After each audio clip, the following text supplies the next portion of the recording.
Whoa, it's the real Chris Perkins. Whoa, whoa, it's the real Chris Perkins. Whoa, what's up, nerds? It's your boy, the OGGM, coming to you live at 9:18 on a lovely sunny October morning. It is the 27th day of October in the year of our Lord 2023. The year is rapidly coming to an end, which means we should start getting some news from Wizards of the Coast regarding D&D 2024, the brand new but not new release that's coming out. So we were hoping to get some new news, and we did. And the new news comes to us as a complete surprise, maybe, from our old friend, the real Chris Perkins. And how can I tell it's the real Chris Perkins? He's smiling.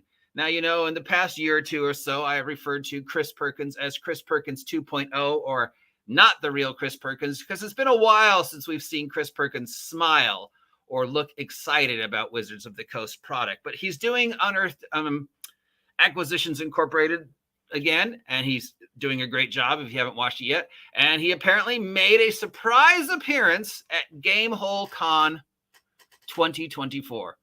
What is Gameholecon? It's a convention that does gaming, I guess, and has been around for a while. And Chris showed up at the end of a talk where he, amongst other things, showed us slides. He ran an impromptu trivial D&D trivia game, which apparently was actually really hard. He looked happy. He looked healthy-ish. And he gave us some sneaks for what we can expect for Wizards of the Coast, and then hinted at that there will be a manual of the planes. Now, you've got Planescape coming out, but you've also got a manual of the planes. Are they separate? Are they the same thing? Does one help the other? Is 2024 D&D going to be the year of Vecna like they promised? Well, Chris gave us some maybe hints. You'll have to see. So this comes to us from doesn't say the name, Dajar, D-A-R-J-R, who was at Gameholecon and was at the thing where Chris Perkins showed up. I guess that's this gentleman here. And then, so this is the slide. Slide number 1. He showed us a slide, surprise, of what we can expect for the DMG Expanded. 5e Expanded? Is that a good name for it?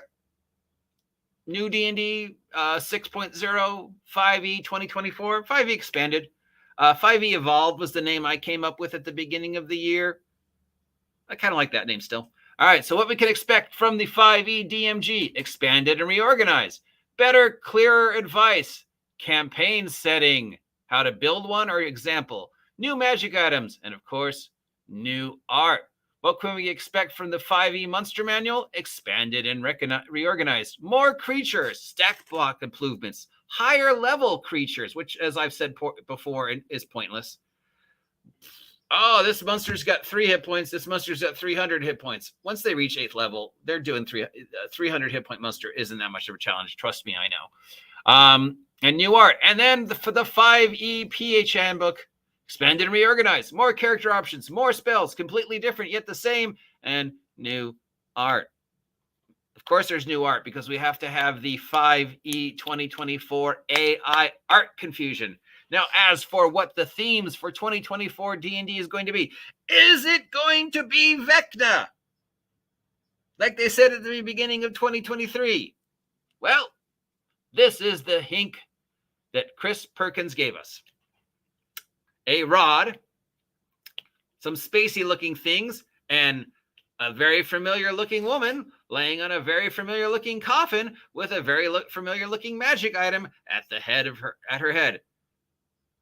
Okay, if you're the 20 or 30, 100 people who don't know who that is, that's Tasso Jonath from one of the classic D&D adventures. So does this mean they're bringing back Tasso Jonath in 2024?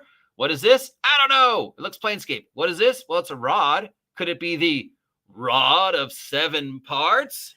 And also, apparently, there was a picture of a cute, fluffy bunny on a stump, which is a vague reference to a very classic, iconic piece of art from a very classic, iconic, weird, classic D&D adventure, Expedition to the Barrier Peak. So based upon these hints, we can maybe think that there's going to be an Endless Stare book. Okay. I don't know what that is. Is that something to do with Planescape? A Rod of 7 Parts multi-adventure? Maybe that's how they'll do 2024 intro. The beginning of 2024, they release an adventure about the first 4 parts, and the end of 2024, they release the part about the second parts, and the year-long adventure path is somebody having to put together the Rod of 7 Parts, and that how it changes the landscape of 2024 D&D. But what does that have to do with Vecna? Because you said 2024 is going to be all about Vecna. Can we expect an expedition to the Perrier Peaks 2024 based upon the picture of the bunny on the stump?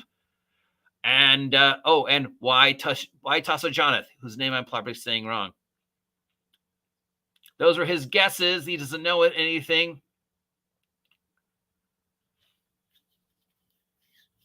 The key to me is that the 50th book is a visit to all the 5e adventures, and the stuff that isn't from these are either for the story to tie them together or are from other books. The bunny was undead. It was a brand new painting, and he didn't recognize the artist. And the Rod of 7 Parts hint apparently didn't go over. And toast to Jonathan. Chris did say that the D&D 50th book has been announced, but I can't find anything on it.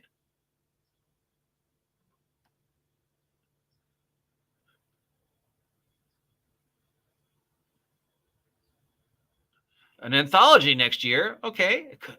We have core books. We have the big Vecna plot book. And then maybe a 50th anniversary anthology, similar to Tales from the Yawning Portal. That might be it.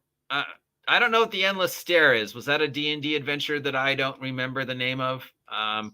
Definitely recognize her. I've run through that adventure twice. Rod of 7 Parts, maybe. I see 1, 2, 3 parts. So maybe this isn't the Rod of 7 Parts. Maybe this is the Rod of Lordly Might, or just nothing. It's by Jeff Easley, though. Apparently, there's going to be a lot of handouts and tutorials in the new 5e DM's Guide. There's going to be more rarities and more cool common magic items. So similar to like the cloak that always blows in the wind, we'll have more giddy, silly magic items. We'll get the 1980s cartoon series magic items.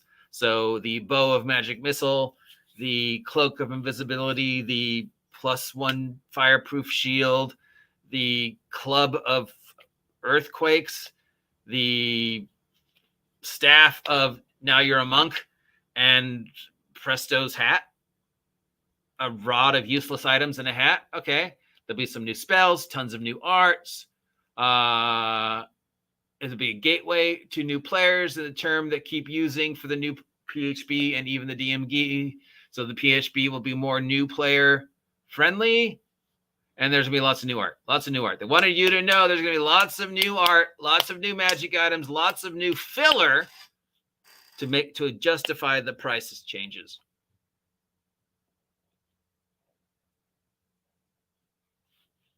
And that again, there might be an anthology.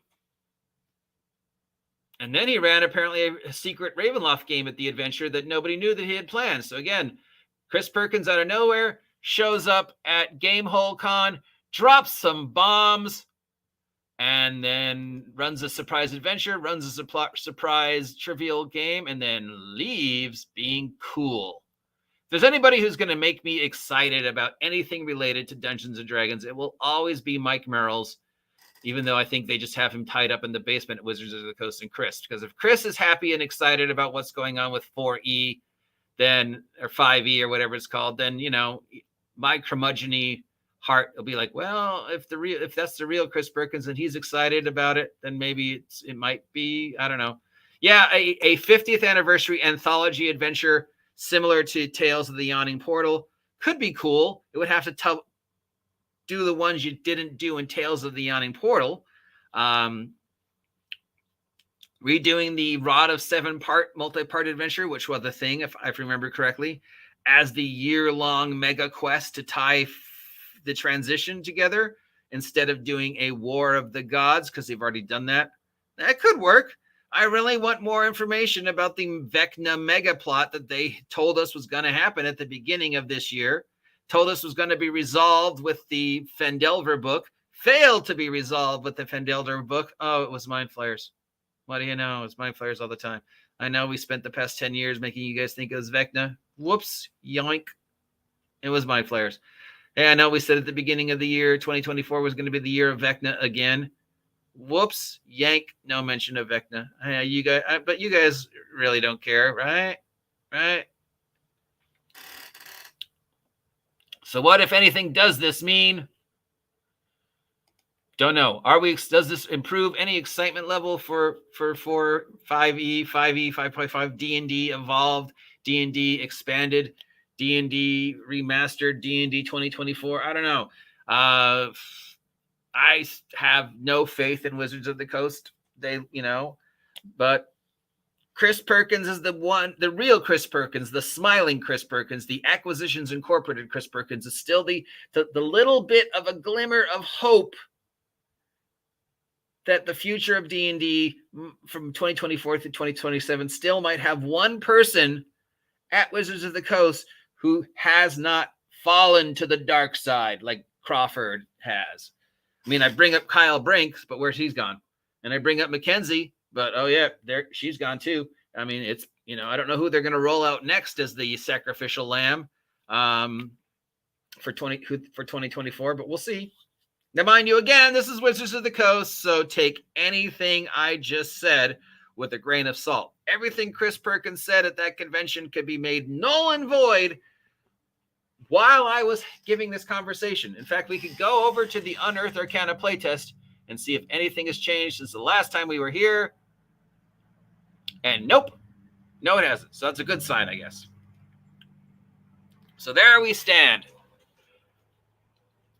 I would, a 2024 5e anthology adventure. Good idea.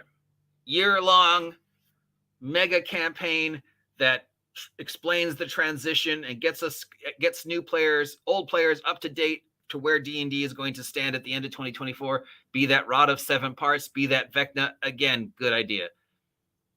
Bringing back Tasso Joneth, Expedition to the Barrier Peaks and the Endless Stair. I don't know. And what about this manual of plane things? Did Chris Perkins say there was a manual of planes? Well, why would they release the manual of planes with, oh, wait, here it is.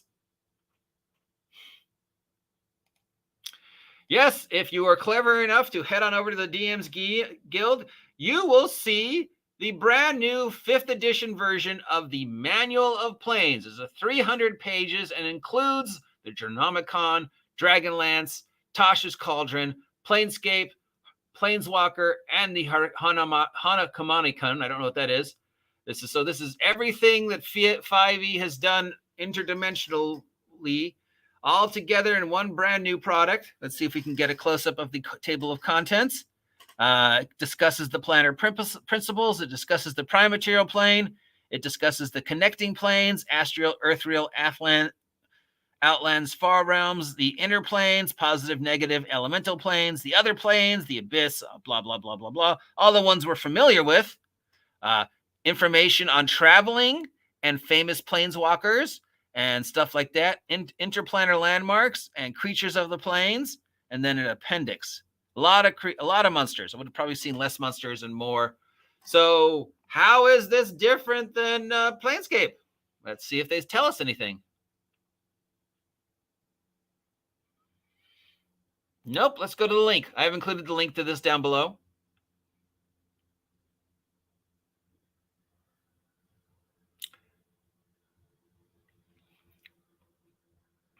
It's compatible with Planescape Adventures, but why is it? So is it best to get both? Or will this do the job, the Planescape? I mean, do I need Planescape if I have this? Do I need this if I have Planescape? How much is this going to cost me? This will cost me $30. Planescape is what? $90? It's a PDF, though, so make of that what you will. That's interesting.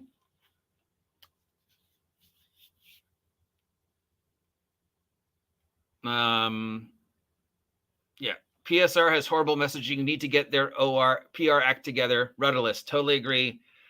Even with Chris there giving sneaks. I mean, yeah.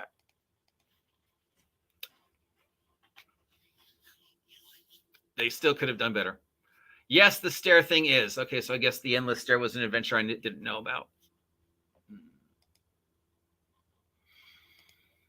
Manual Planes coming out. Also, Planescape coming out. Planescape way more expensive and doesn't really, cover the things you kind of wanted it to cover. Manual Planes for $30 does cover a side of more of the stuff I said I wanted to see covered in Planescape, and it's significantly less, but it's a PDF. So 6 of one, half a dozen of the others. Or you could just ignore them and find a much cheaper OGL version that does both better, that is already out, probably because somebody has done the job. Matt Colville, I'm sure, has done one. If they haven't, he will. Blah, blah, blah. So, yeah, it's just, that's where things stand. About 7 parts. Vecna, please just give me a year of Vecna. Just a year of Vecna. That would just be awesome. It'd be like watching Godzilla go through 5th edition and just destroy everything that no longer makes sense. At the end of the year, Vecna's standing going, this is the way the game should be. But, of course, knowing Wizards of the Coast, there'll be a safer, happier Hasbro corporate must be seething if they're paying attention. They're paying attention. I don't think they care. I think as long as D&D, the brand, makes them the money they think it's supposed to make them, they're kind of just letting Wizards of the Coast do whatever the fuck they want. I think at the beginning of 2023, if not sooner, I think in 2022, Hasbro just gave them rope and a time frame. They said, here's the rope. Here's the time frame. 2027, we expect this. Do whatever. And Hasbro and Wizards of the Coast just heard, we can do whatever we want. Hasbro's not going to be mad at us. And Hasbro's like walking out of the room going, that's not what I said. But do it. Well, fine. You know what? They can do whatever they want. 2027, the hammer comes down. Blah, blah, blah, blah, blah. Just ignore them. Let's focus on Peppa. She makes us more money. And Hasbro's like, yeah, Peppa. What about Power Rangers? Oh, we'll fuck that over. Who's going to notice that? Oh, you're right. No one's going to notice that we totally lied about Power Rangers. Oh, wait. Everybody noticed we lied about Power Rangers. Fuck Power Rangers. Just focus on Peppa. She makes us the most money anyways. What about Wizards of the Coast? I'll let them do whatever the fuck they want. They're either going to succeed or fail on their own. As long as D&D, the brand, keeps making us money, who cares about D&D, the game? Nobody plays that fucking game. Everybody wants to go digital anyways, right? I guess you're right, Mr. Hasbro, sir. Of course I'm right. Peppa the pig. Peppa the pig runs the Hasbro universe. Well, I can't argue with that. Peppa does make us several billion a year. So, yeah.